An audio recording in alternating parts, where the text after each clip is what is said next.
Welcome to YouTube Excel Magic Trick number 12. Hey, if you want to download this workbook and follow along, it has trick 11 all the way to 22. Click on my channel and then click on my college website and download this workbook. Hey, in trick number 12, we're going to do date math. Yes, calculating who you're going to go out with on a date. No, that's not it. Date math. That's when we take dates like 1/1/2008, take another date and subtract them and figure out how many days are in between the two dates. Now look at this. Here's our example. Invoice due date. We want to calculate today's date and then figure out how many days are in between these two dates. How many days this invoice is past due. Now first, let's learn the keyboard shortcut for today's date. Control semicolon. No way. You never have to type in today's date again. Excel knows it. Control semicolon. Enter. March 5th, 2008. Now, all we have to do is, if we want to figure out how many days are between two dates, is take the later date and subtract from it the earlier date. Here we go. Equals the later date minus the earlier date. Control Enter. Now, in earlier versions, or here we could see it's 64 days this invoice is past due.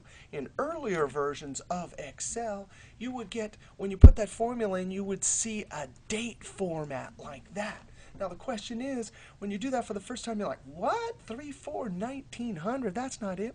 What you got to do is get rid of the formatting. So you go Control 1. That opens up the Format Cells dialog box. Click on the Number tab, click on General, click OK. You've erased all the number format and gotten back to General. Now I'm going to Control Z. There's a keyboard shortcut for going to General format. It's Control Shift tilde. Tilde is to the left of the number 1. You can see that. I wrote that right there. That is amazing. No more taking out your calendar and counting on your fingers the days. Just subtract later or earlier from the later date. Now let's do another example. Your loan issue date is 1/1/2008 and the term on this loan is 90 days. How do we figure out the due date, the maturity date? Guess what? You just add them.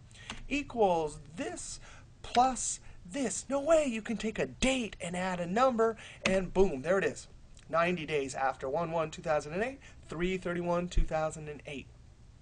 Hey, you can calculate how many days you've been alive. Scroll down a little bit. Your birthday, 11/1/1962. That's my birthday. If I type today's date, but guess what? Here I don't want to do the keyboard shortcut for actual text or a number date. I want to do a function. Equals today.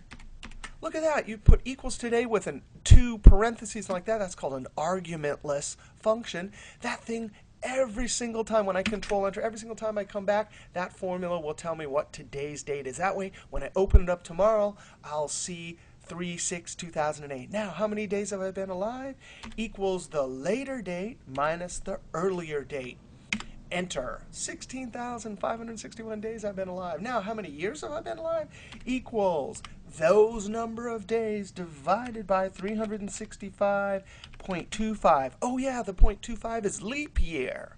Enter. Looks like I've been alive for 45.3415469 days. All right, we'll see you next YouTube trick.